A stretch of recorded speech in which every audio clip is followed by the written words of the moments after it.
My mother and aunt sat watching TV whilst I peered aimlessly into my smartphone's mesmerizing screen, as usual.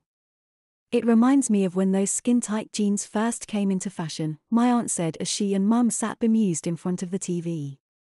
Or D-Li boppers, she added with a grin.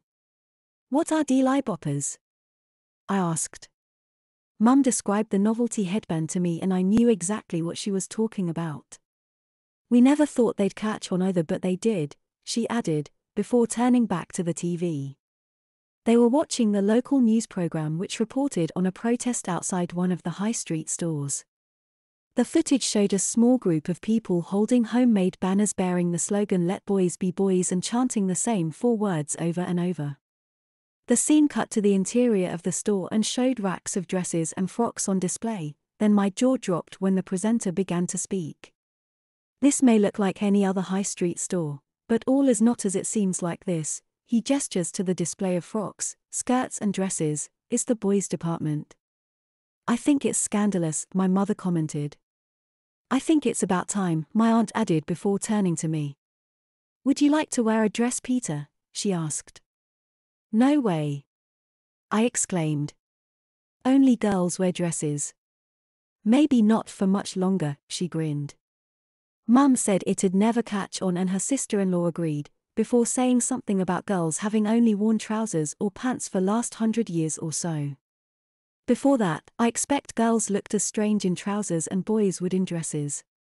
That was months ago and now there are more and more high street stores stocking the new trend in boys' fashion. At first, they were tucked away in a discreet corner of the boys' department, but now they're in pride of place at the front of the boys' department. The high street retailers are flat out promoting dresses for boys in both print and on TV, and far too many commercials on the children's channels now feature boys wearing a variety of girly styles including skirts, culottes, playsuits, and of course, dresses. One can easily point and laugh at the poor lads who feature in such advertisements.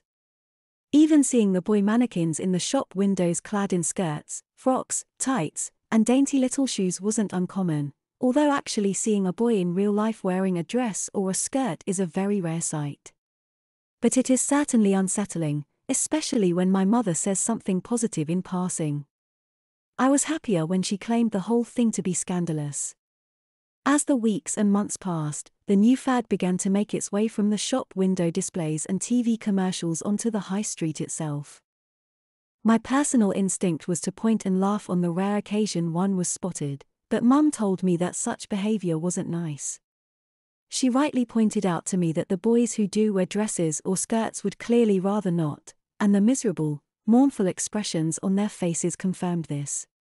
It's bad enough when my mum insists I wear a smart shirt or jumper I don't like, so it must be awful for the unlucky boys whose mothers like the new fad of putting their sons in skirts and dresses.